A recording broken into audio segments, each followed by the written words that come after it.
I'm continuing my reading, and what I'm doing in this series is to read through the entire standard works of the Church of Jesus Christ of Latter-day Saints. This includes the Bible, the Book of Mormon.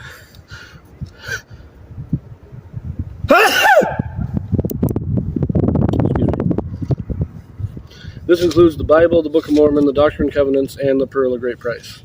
I am reading in a chronological order of events, not according to publication or volume, so I will be skipping around a little bit as I move along. Right now, I've just read the second half of the 10th chapter in 1 Kings. We are at the end, or nearing the end, of Solomon's reign as king.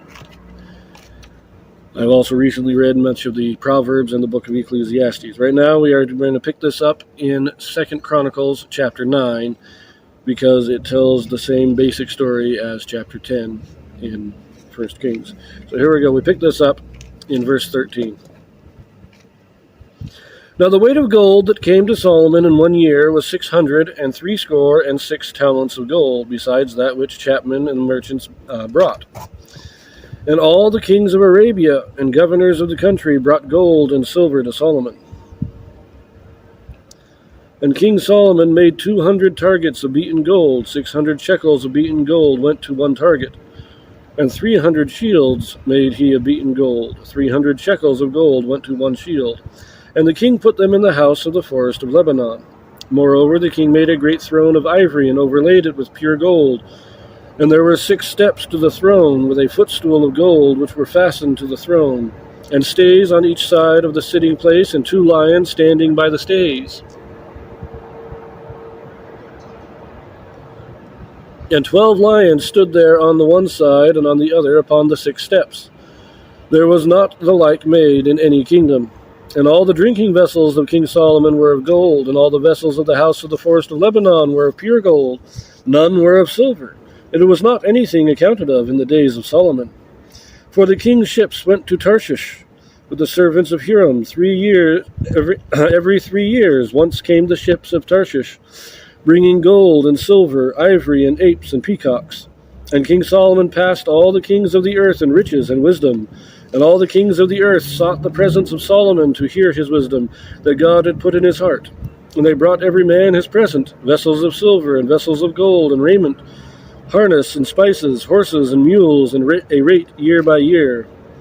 And Solomon had 4,000 stalls for horses and chariots, and 12,000 horsemen, whom he bestowed in the chariot cities and with the king at Jerusalem. And he reigned over all the kings from the river even unto the land of the Philistines, and to the border of Egypt. And the king made silver in Jerusalem as stones, and cedar trees made he as the sycamore trees that are in the low plains in abundance. And they brought unto Solomon horses out of Egypt and out of all lands. What is that sound?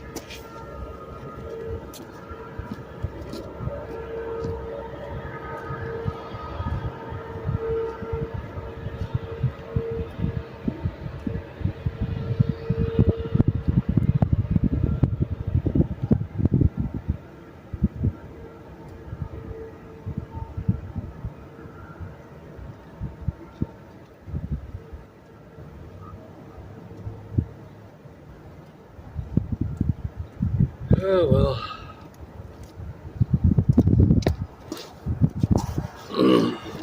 So this is almost word for word the same as from 1 Kings. Few, spelling differences. There are a couple of differences here, though, that I do want to talk about. First of all, in 1 Kings, we get the 666 talents of gold, the targets, which again are breastplates that are 600 shekels, which calculates to about 15 pounds. And in the shields, though, in 1 Kings, it says that they were, I think it was 3 pounds each, or 10 pounds each, something like that. But what a pound was back then, we don't really know. But here we're told it in shekels, 300 shekels.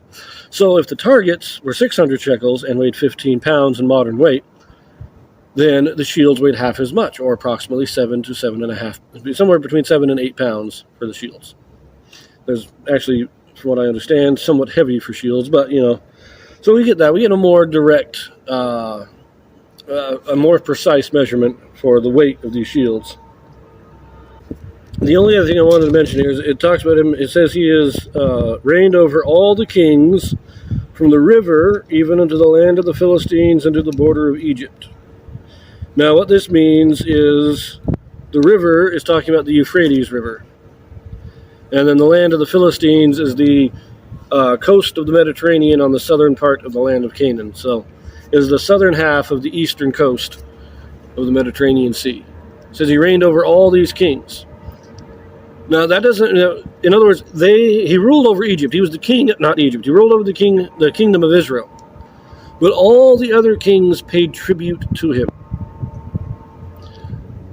That's what it means by he ruled over all of them. But this was the area that he ruled over. This is a very large area that he ruled over. He did. It wasn't an empire. He didn't conquer he did in a sense conquer the kings, but they paid him tribute. That's what it's talking about. Now, there are 3 verses left in chapter 9, but I'm not going to read them right now because as I'm trying to do this chronologically, I need to read chapter 11 of 1 Kings before I read these last 3 verses in Chronicles. So we will come back to that in shortly, and I will see you in the next video.